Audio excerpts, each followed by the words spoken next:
अस्सलाम वालेकुम everyone, this is D4 और एक्सरसाइज 4D चैप्टर है स्टैटिस्टिकल डेटा एनालिसिस वाला और उसका टॉपिक है स्टैंडर्ड डेविएशन। क्वेश्चन नंबर 10 कर रहे हैं। देखें, इसमें कहा है कि एक मोहतरमा है, वो अपनी बेटी को, केट है, उसको रोज़ाना रात को बेड टाइम स्टोरी सुनाती हैं और उसके बाद उसे वो न्यूजीलैंड लेकर आती हैं। पहले वो सिंगापुर में थी। कहाँ है इसका the right time the message time story. So इसमें इसमें नहीं बताया हुआ कौन सा सिटी है और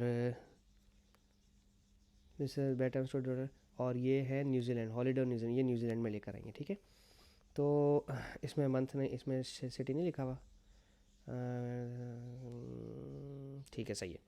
अच्छा, अब उसमें हमें लिखा हुआ न्यूजीलैंड, पहले ये अपने किसी अपने कंट्री में होगी, फिर ये कहीं घूमने गए हैं, वहाँ पर बेड टाइम स्टोरीज के दिया हुआ है। Calculate the mean and the standard deviation और the time taken for cat asleep. Okay, ठीक है, सही है। सबसे पहले तो इसका मीन और स्टैंडर्ड डेविएशन निकालना है। मीन निकालने के लिए आपके पास ये डेटा एक्स का है और ये डेटा एक्स स्क्वायर है। ठीक है, ये जो डेज़ है ना, Monday, Tuesday, Wednesday, Thursday, Friday, Saturday, Sunday, इसे आप कंसिडर नहीं कीजिएगा। ठीक है, इसे बस आप ऐसे कंसिडर कर लें कि डेली, पूरे हफ्ते में डेली वो उन्हें सुनाती हैं, तो आप इसको बिल्कुल भी एक्स या एफ एक्स कंसिडर नहीं करेंगे। थोड़ा सा मेरा एक हमारे एक है बहुत अच्छे मोहसिन दोस्त हैं, वो इस बात पे थोड़ा सा नाराज़ हो रहे थे कि ये फ्रीक्वेंसी ही लेना है इसको। तो आप फ्रीक्वेंसी लेकर भी देख सकते हैं और आप इसको एक्स लेकर भी देख सकते हैं।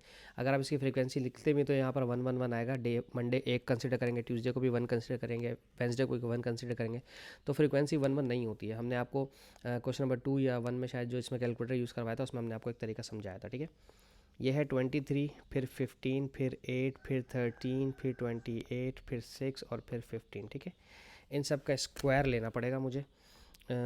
23 का स्क्वायर 529 होता है, 15 का स्क्वायर 225 होता है, 8 का स्क्वायर 64 होता है, 13 का स्क्वायर 169 होता है, 28 का स्क्वायर 784 है, 6 का 36 है और 15 का 225 है। ठीक है, अब मुझे समीशन एक्स भी चाहिए और मुझे समीशन एक्स स्क्वायर भी चाहिए। मैं इन सबको प्लस करता हूँ, तो ये 23 plus 15 plus 8 plus 13 plus 28 plus 6 plus 15 आ रहा है 108। और इसके बाद 529 plus 225 plus 64 plus 169 plus 784 plus 3625 225 ये आ रहा है 2025। ठीक है, अच्छा, अब मुझे निकालना है सबसे पहले इसका मीन निकालने का फॉर्मूला क्या होता है, summation x upon n. Summation x मेरे पास आ रहा है 108 डिवाइड बाई एन कितना है, 7 होगा, 1 2 3 4 5 6 और एक 7 एग्जैक्टली।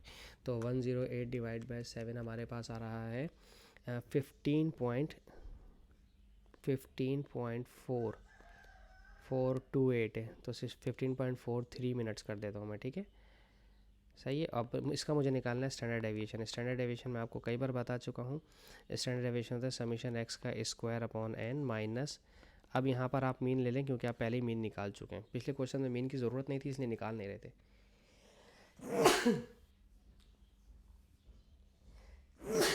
शुक्र अल्हम्दुलिल्लाह, I am sorry.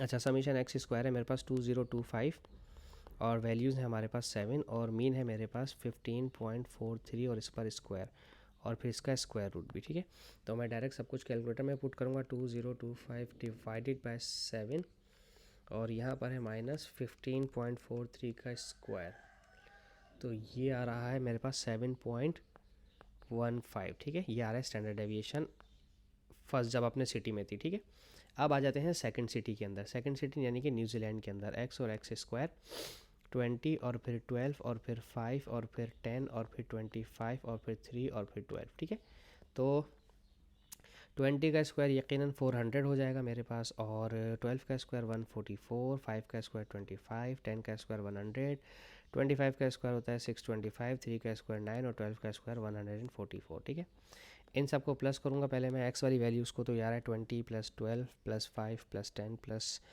25 plus 3 plus 12 आ रहा है 87 और समीशन एक्स स्क्वायर करते हैं, यार है 400 plus 144 plus 25 plus 100 plus 625 plus 4 9 है, ये 9 प्लस 144 तो यार है 1447। ठीक है, अच्छा, अब इसका पहले मीन निकालना है। मीन का formula summation x upon n. Summation x 87, 87 divide by 7 कितना आ रहा है, 87 डिवाइड बाय 7 ये आ रहा है मेरे पास 12.42 मिनट्स। ठीक है, अब इसका निकालना है स्टैंडर्ड डेविएशन।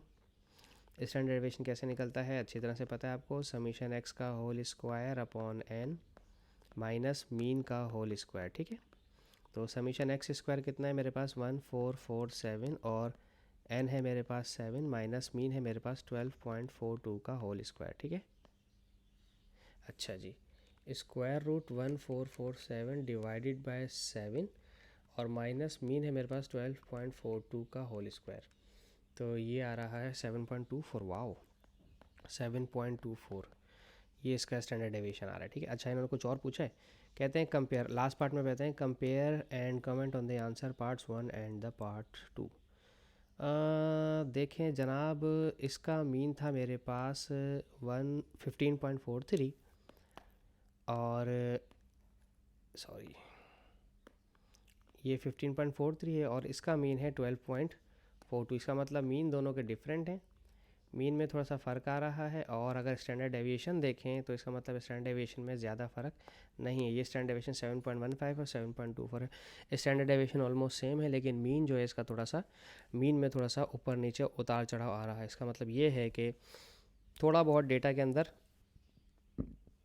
गैप था मीन के हवाले से, क्योंकि किसी दिन ज़्यादा टाइम लगा, किसी दिन कम टाइम लगा, ठीक है ना। लेकिन स्टैंडर्ड डेविएशन सेम होने की वजह से ये पता चला कि डेटा में गैप बहुत ज़्यादा नहीं था, ठीक है ना। ऐसा नहीं था कि किसी दिन वो चुटकी बजाते ही आंटी जो मिसेस क्या है, क्या नाम है मिस का, हाँ मिसेस टैन, उन्होंने किताब खोली, वो खोलते बच्ची सो गई, केट उसकी सो गई, ऐसा नहीं है। और ऐसा भी नहीं है कि टीचर जो मिस है उन्होंने, मोहतरमा ही है मिसेस टैन, उन्होंने किताब खोली, पूरी किताब पढ़ दी, उसके बाद भी वो मोहतरमा जो है ना बच्ची जो केट अभी सोई ही नहीं है। तो ऐसा नहीं है, गैप बहुत ज़्यादा नहीं है। स्टैंडर्ड डेविएशन की वजह से हमें पता चलता है कि जो हमें डेटा दिया हुआ है, डेटा में गैप ज़्यादा है या नहीं है, ठीक है। और मीन से तो खैर हमें ये पता चलता है कि ऑन एन एवरेज परफॉर्मेंस कैसी रही हमारी, ठीक है। तो ऑन एन एवरेज परफॉर्मेंस यहाँ न्यूजीलैंड में अच्छी थी, न्यूजीलैंड में जल्दी सो रही है वो, ठीक है। और यहाँ थोड़ा सा टाइम लेके सो रही है अपने घर में, जाहिर सी बात है। वहाँ सिंगापुर से, सिंगापुर कहीं भी नहीं लिखा हुआ इसमें, न्यूजीलैंड सिंगापुर पता नहीं क्यों मुँह से निकल रहे हैं। और ये न्यूजीलैंड गई हैं तो वहाँ थक भी गई होंगी, घूम रही फिर रही होंगी, इसलिए जल्दी सो जाती हैं। चलें बहरहाल, खैर it's a part of a joke. Thank you so much for watching my channel. Allah हाफिज़।